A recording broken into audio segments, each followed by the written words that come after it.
Pertanyaan saya adalah kenapa KPK tidak mengambil alih penanganan kasus yang menyeret Jampitsus yang ditangani oleh Polri gitu? Karena kalau di polisi kan pemberkasan atau penuntutannya akan tetap bolak-balik ke kejaksaan, nanti dikhawatirkan ada konflik of interest gitu. Kemudian kemarin cukup ramai juga ada label nama KPK Pak Asep, tapi kemudian tidak ada. Nah itu mungkin boleh dijelaskan sebenarnya apa yang terjadi. Itu aja Pak. Terima kasih. Terima kasih Mbak Anissa.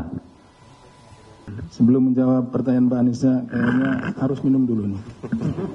Pertanyaannya langsung menukik.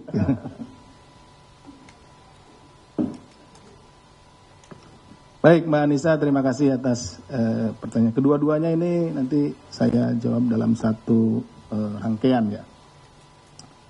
Terkait dengan pengambil alihan perkara yang saat ini sedang ditangani oleh Kortas Tipikor yang joint investigasi dengan Krimsus Polda Metro Jaya. Kemudian adanya label nama pejabat di KPK pada saat kemarin, kemudian tapi tidak jadi begitu ya Mbak ya pertanyaannya. Baik, pada hari kemarin pagi itu ya, hari Jumat berarti ya, Jumat pagi, Komisi Pemberantasan Korupsi menerima undangan, ya, ini undangan resmi dari Direktorat Kriminal Khusus atau Dirkrimsus Polda Metro Jaya, ya, yang ditujukan kepada pimpinan terkait dengan adanya kewenangan yang dimiliki oleh KPK, ya, itu terkait dengan koordinasi dan supervisi dalam penanganan perkara di APH lain. Itu sesuai dengan pasal 6 kemudian pasal 10A besar gitu ya di Undang-Undang 19 tahun 2019. Silakan nanti dilihat. Menindaklanjuti surat tersebut, kemudian pimpinan ya menugaskan 2 orang deputi. Nah, 1 deputi koordinasi dan supervisi karena itu memang bagiannya.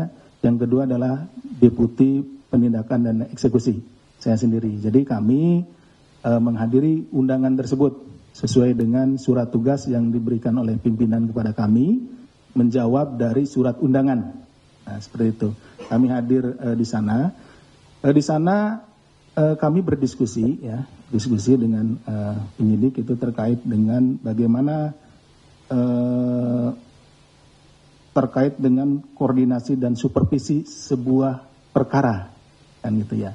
Jadi Ibu Deputi Korsub menjelaskan bahwa saat ini tahapnya masih tahap awal gitu ya, tahap awal. Nanti rekan-rekan bisa lihat kalau diambil alih gitu ya, itu ada tahapannya mulai dari komunikasi, kemudian koordinasi, kemudian disupervisi dulu gitu ya. Baru nanti disesuaikan dengan klausul yang ada di pasal 10A ayat 2 ya. Nanti rekan-rekan silahkan baca. Undang-Undang nomor 19 tahun 2019 tentang KPK. Karena di sana ada kriteria di mana pengambil alihan perkara itu dilakukan. Jadi tidak bisa misalkan kita dengan asumsi sendiri, misalnya tadi ya kita berasumsi bahwa wah ini gak mungkin lah, pasti perkaranya macet gitu kan dan lain-lain pasti susah. Itu kan asumsi.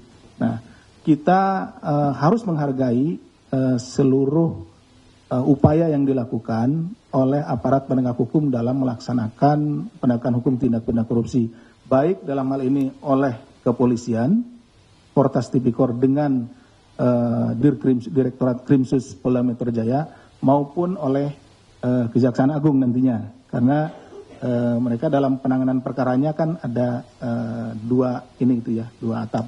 Kalau di KPK kan 1 atap di mana penyidik dan jaksanya ada di dalam 1 lembaga gitu, seperti itu. Nah, tentunya kami melihat dan memandang bahwa baik kepolisian maupun kejaksaan itu pasti akan melaksanakan tugasnya secara profesional gitu ya, profesional, sehingga pelaksanaannya akan berjalan dengan baik dan lancar.